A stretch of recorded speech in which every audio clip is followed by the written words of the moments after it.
सकिन। पहिलो हाँसो पहिलो बोलो सब याद छ, हिजोका बाछा आजको शून्यता साथ छ। जीवनको रंग नै हरायो अचानक, तिमी बिना बाँच्नु पर्यो कति कठिन।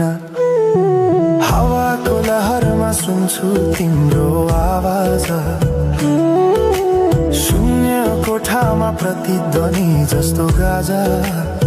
सम्झनाको बादल मनमा जम्छ, रातको निद्रा फेरि कहाँ बस्छ।